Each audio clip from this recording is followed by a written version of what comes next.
Kidney stones అనేవి ఎప్పటి నుండో అందరికీ ఫామ్ అవుతుంది. అదేమి ఇప్పుడు కొత్తగా వచ్చినటువంటి జబ్బు కాదు. అండ్ ఒకప్పుడు మనకి ఆయుర్వేదం ద్వారానే అందరూ అన్ని ప్రాబ్లమ్స్ తగ్గించుకునేవాళ్ళు.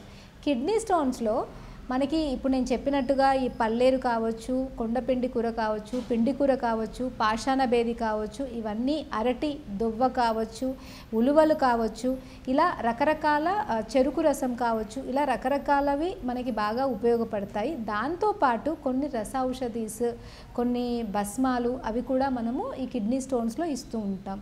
సో కిడ్నీ స్టోన్ వచ్చిన వాళ్ళకి ఈ ట్రీట్మెంట్స్ కాకుండా ఆయుర్వేదిక్లో మర్మా థెరపీ, విద్ధకర్మ లాంటి ప్రొసీజర్స్ ఉంటాయి. వీటిల్లో మీరు ఇన్స్టాంట్గా కూడా కిడ్నీ స్టోన్ని పోగొట్టుకోవచ్చు. ఎందుకంటే ఈ విద్ధకర్మ, ఈ మర్మ థెరపీస్ ఏంటంటే స్పెసిఫిక్ మర్మ పాయింట్స్ అనేవి మనకి బాడీలో ఉంటాయి. ఒక ప్రాబ్లం మనకు వచ్చినప్పుడు ఆ ప్రాబ్లం తాలూకు రూట్ కాజ్ అనేది ఎక్కడ ఉంటుందో, ఏ నాడిలో ఉంటుందో అక్కడ మనం స్టిమ్యులేషన్ ఇవ్వడం వల్ల ఆ ప్రాబ్లం నుండి మనం బయటపడవచ్చు.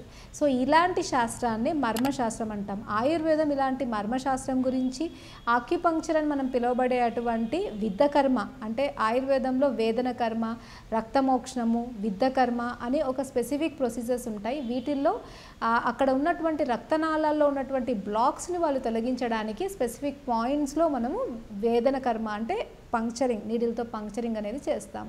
సో ఇలాంటి స్పెసిఫిక్ టెక్నిక్తో మీ కిడ్నీ స్టోన్ని ఒక 1-2 సిట్టింగ్స్తోనే చిన్న సైజులో అయితే బయటికి పంపించచ్చు.